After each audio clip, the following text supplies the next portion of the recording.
So I'm not really a big family history person. I've never been into genealogy, but I had the chance to tour the new Family Search Center in Layton back in October.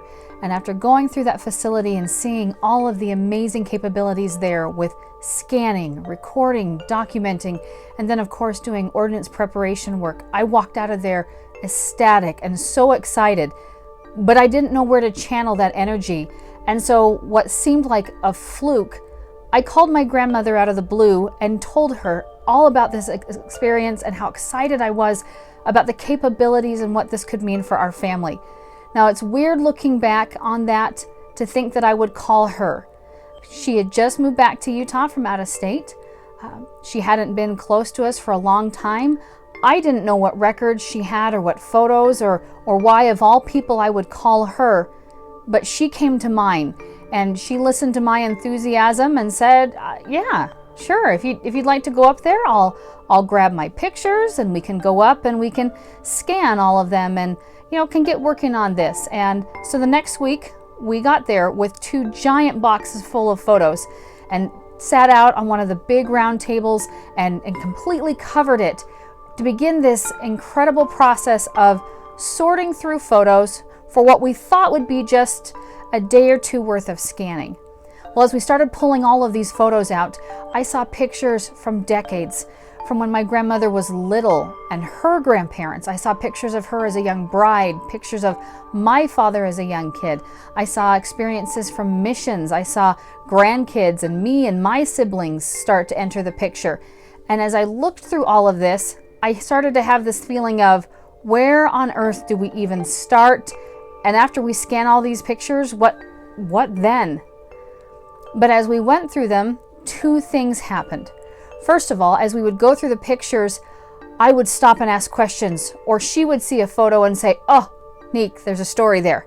And I would stop her and I would pull my camera out and I'd record her so that I got a chance to hear these stories from her.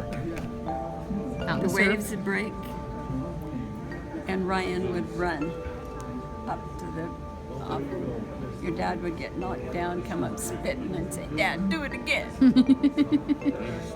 And Uncle Ryan would head for the beach like, I'm over it. And sit.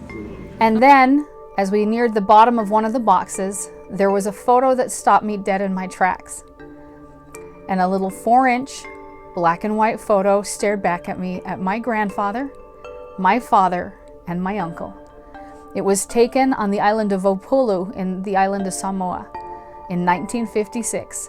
And it's a picture that I had never seen before, but that absolutely dropped me. My grandfather, Robert Litchfield, had served a mission to Samoa in the late 40s, right after World War II, and served there for nearly 3 years. Nearly 10 years later, he would be called back to Samoa, this time with a wife and 2 little babies in tow, including my father, who was not even a year old. And they would return to the island of Samoa to oversee construction, staying for 2 years. A 3rd mission to Samoa would follow in the late 70s, this time with the 5 additional children that had been born since that 2nd trip to Samoa.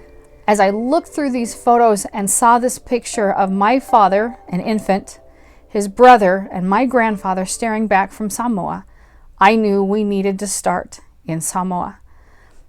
All of us grandkids had grown up hearing the stories of Samoa, but we didn't know much more than that.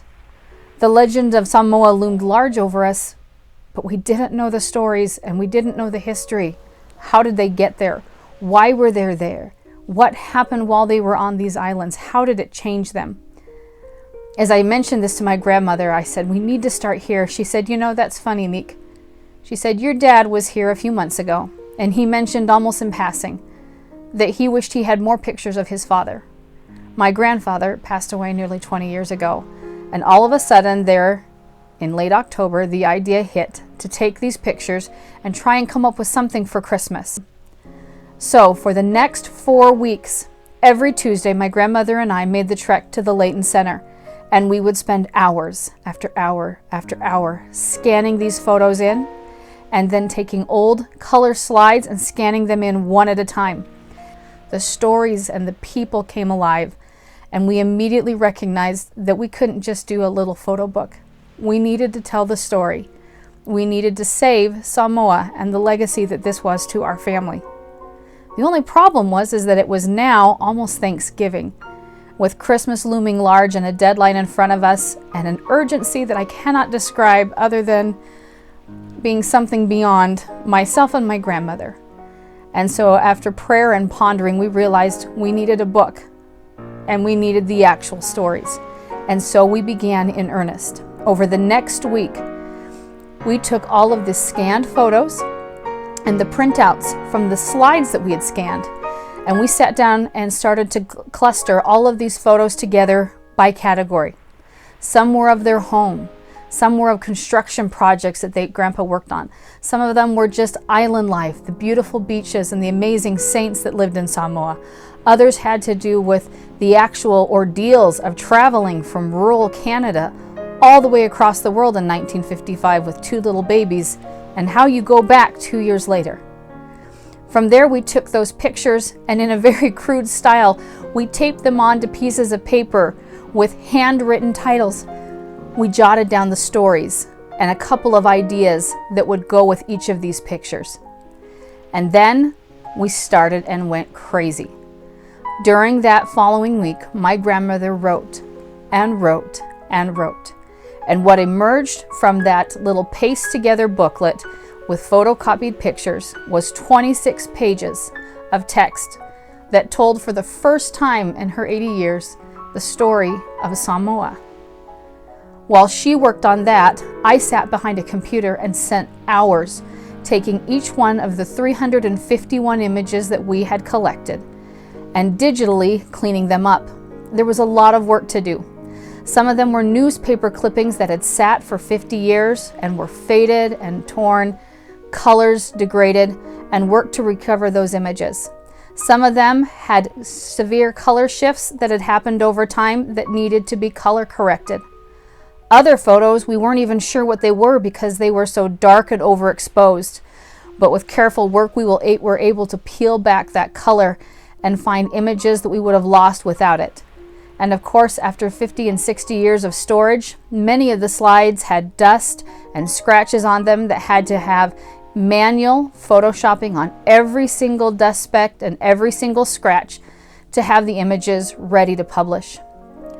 Once all of that was done, we began layout. We found an online publishing company and began taking each of these categories, their home, their travel, their projects for the church, everyday island life, etc., and began lining up pictures and dropping into the text to create an actual book. By December 15th, we submitted the final 60-page copy to the publisher, ordered their Rush Express special delivery option, and then waited and waited and waited for our books to arrive.